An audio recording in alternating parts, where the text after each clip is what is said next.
So let me kind of give a little bit of background here in terms of what all this is about and why I'm involved in this area of training and coaching. So high performance coaching, it was developed by High Performance Academy. So Brendan Burchard, if you look up highperformanceacademy.com, you'll get some information on it. And I went through a process to become certified. So the cool thing is that I am a student of these principles as much as I am a coach and trainer. And these are things that I struggle with and constantly work toward mastering in my own life.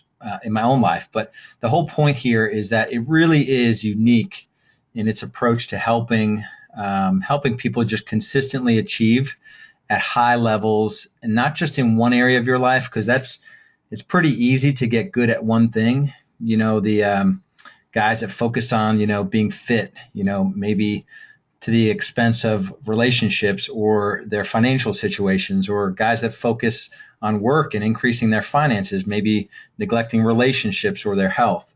So this is all about playing at a high level in all areas of your life. And it's different from, and very specifically different from, peak performance coaching. So peak performance coaching is really about, having to show up for a certain thing in a peak sort of way. So for athletes, it's that practicing for 100 hours to play 10 minutes of a sport or a match or whatnot. So this is different from peak performance. This is playing consistently at a high level in all areas of your life. The thing about some of these tools, and you're going to hear me say a lot, common sense is not common practice. So you have to approach some of these tools with a real sense of humility. And especially these sessions, I'm going to ask everyone on the call here to play along and to, when I ask for responses, to type in your responses. So some of this stuff is non-business related, but it's going to impact your life in a deep, deep way if you play along here. And don't underestimate these tools and strategies.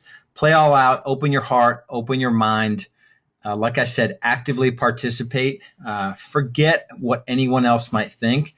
That's something I've gotten really, really good at. Like, I just don't care. There's only like a handful of people, outside of my relationship with God, there's only like a handful of people that I even care what they think about me. I mean, I don't walk over, I don't walk all over people or anything like that. But as far as you designing a life for yourself, you really can't care what people think, because we're going to be in the 1% of achievers here in terms of how we design our life and how we live and play all out. So, and then the thing about it is, unless you do that, your life isn't going to change. And it's going to stay the same. If you want to live the same year over and over again in terms of your relationships, your physical body, your business, and your financial situation, then don't play all out. But if you want to make a change in those areas, don't worry about what people think.